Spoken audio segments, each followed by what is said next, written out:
Hello. Today we're going to be talking about Queen, my top 5 Queen songs. Now, I act like this is my idea. It was suggested to me this morning, and I've probably spent all day thinking about it because Queen are the best band ever for their single releases in terms of big hit songs. There are so many to list, and they have so many good songs that putting 5 down, I have my favourite song. My favourite Queen song is also one of my favourite songs of all time. I think it's one of the greatest songs of all time. But choosing 4 other Queen songs was really hard. There are so many good ones. It is ridiculous how good of a band Queen is. And it's just astonishing. So that number 5, I'm going to get straight into it because I tend to waffle on and I want to make this a bit shorter. Number 5, we have All We Hear Is Radio Gaga. Radio Gaga. I absolutely adore it. I love the vocals. I love the guitar work. I love everything about the song. And I love the lyrics about how someone still loves you. That's my amazing singing voice. If you're new to the channel, I sit here and I sing terribly. No. The whole song is about how MTV and TV in general is killing the radio station, and people aren't going to radio anymore for their music.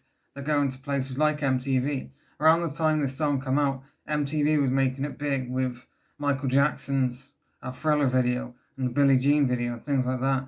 Now, radio, I don't listen to the radio unless I'm in a car with someone else who listens to the radio. I don't put it on myself.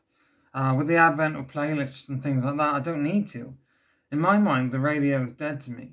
In the UK, we have a radio station called Heart, and I hate it with a passion.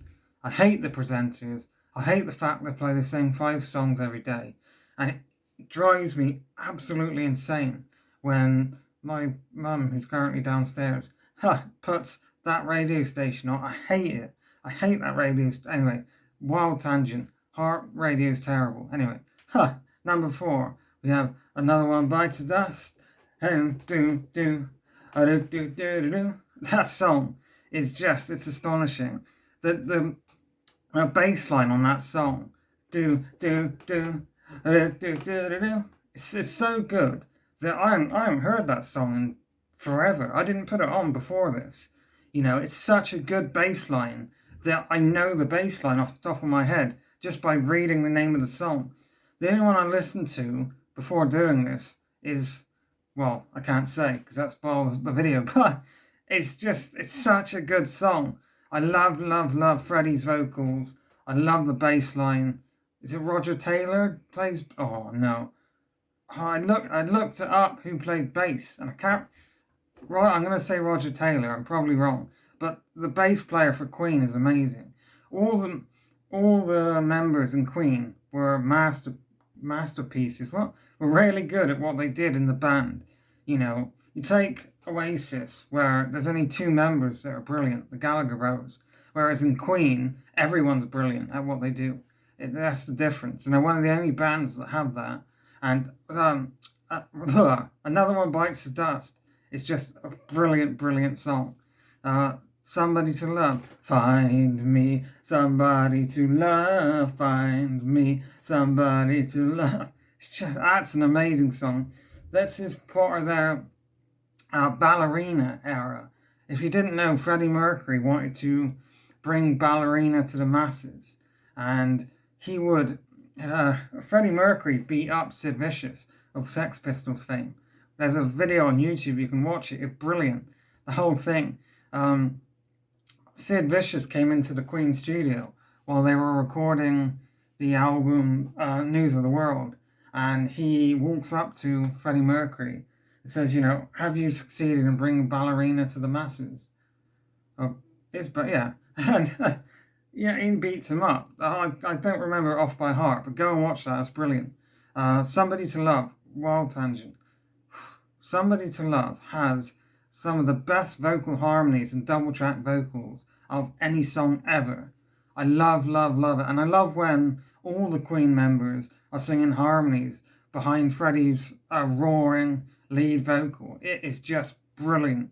And pardon me, unfortunately, I am single. Ladies, no, I'm joking. But I am single, and that song speaks to me, If I could wake up tomorrow and find somebody to love, that'd be brilliant. Number 2, I'm not going to sing this one because I'll butcher it, but The Show Must Go On. My God. The guitar, Brian May's guitar solo in that song, it's just orgasmic. It is just brilliant. And Freddie Mercury's vocals, especially his roaring lead vocals on the chorus, it is one of the greatest songs ever. And it really, really helps build me up, If I'm feeling a bit down or I need a pick-me-up, that's one of the songs you listen to. It is so good, and Freddie Mercury's vocals are absolutely stunning. Now, the story, I've read this story a few times on the interwebs, but of course, just reading something on the internet doesn't make it true. So I can't vouch for the truth of this story, but the story goes that Freddie Mercury, because this was one of the last Queen songs they recorded, and Freddie Mercury was really ill, unfortunately, with HIV/AIDS, and he wanted to go into the studio to sing this song. Brian May was telling him not to do that because he didn't think that Freddie Mercury was well enough to do it. And Freddie Mercury goes into the booth and does it one take without a fail. He didn't fuck up the song once while he was this ill. This is how talented Freddie Mercury was. He was an astonishing man, and the song is amazing. And, unfortunately, not to take a dark turn, but we didn't know a lot about AIDS, HIV in the 80s and the late 80s when he would unfortunately pass away. And I just think, what about if we did? And, nowadays, hopefully AIDS isn't a death sentence, but if Freddie Mercury was still alive, can you imagine what kind of heights he would have taken Queen? Especially in the 90s, in the 90s, all the glam rock and the hair metal sort of stuff died out, and proper pure rock music came back into the forefront. Can you imagine Freddie Mercury doing some Britpop or, more classic rock than the big glamorous rock that he was doing in the 80s? It would have been just brilliant. Anyway, well, I had someone complaining because a lot of my videos I just waffle on and on and on. But hopefully you're enjoying. Number 1, we have Under Pressure featuring David Bowie. Again, the bass line. Do do do do do do do do do do da do. No. It's one of the greatest songs of all time.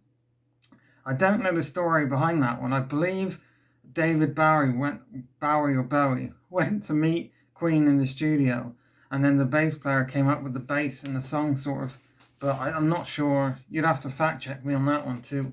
I love David Bowie's vocals. I love Freddie Mercury's vocals. I love the bass line. It's just got the most iconic bass line ever. And the lyrics are brilliant, but I don't know why. It's weird. The lyrics don't make any sense to me at all. They're about friends being trapped, and this being the bridge at the end. This is our last dance. This is our last dance. It's so good. I could waffle on for another hour, but I won't. So just to recap, number 5, Radio Gaga. And number 4, Another One Bites the Dust. Number 3, Somebody to Love. Number 2, The Show Must Go On. And number 1, Under Pressure. So if you have a top 10, top 5 Queen songs, I want to hear about them in the comments below. Thanks for watching, and join me for a better video next time. No, I'm joking. Take care, everyone.